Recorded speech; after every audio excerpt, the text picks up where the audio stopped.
ایک صاحب نے سوال کیا ہے، مفتی صاحب السلام علیکم ورحمۃ اللہ وبرکاتہ۔ وعلیکم السلام ورحمۃ اللہ وبرکاتہ۔ میرا سوال یہ ہے کہ اگر روزے کی حالت میں دن کے وقت احتلام ہو جائے تو غسل کس طرح کرے؟ یعنی غرغرہ کرنے سے روزہ ٹوٹنے کا خطرہ ہو تو کیا کیا جائے؟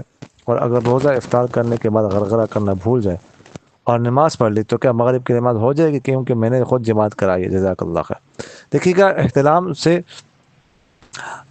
روزہ تو نہیں ٹوٹتا، باقی غرغرے کرنے کی ضرورت نہیں ہے، بس صرف کلی انسان کر لے اور ناک میں بھی زیادہ وہ پانی ڈالنے کی ضرورت نہیں ہے، بس ناک کا جو نرم حصہ ہے اس میں تھوڑا سا ہلکا سا پانی ڈالا جائے، بس یہ کافی ہے۔ اس کے بعد اگر کر لے انسان غرغرے تو ٹھیک ہے، وہ کرنا ضروری کوئی نہیں۔ اور جو ہم افطاری کے وقت کچھ کھاتے ہیں، کچھ پیتے ہیں، پانی پیتے ہیں، تو یہ بھی غرغرے کے ہی قائم مقام ہے۔ بہرحال دن کے وقت روزے میں غرغرے کرنے کی ضرورت نہیں ہے، بس کلی کافی۔ جزاکم اللہ خیر۔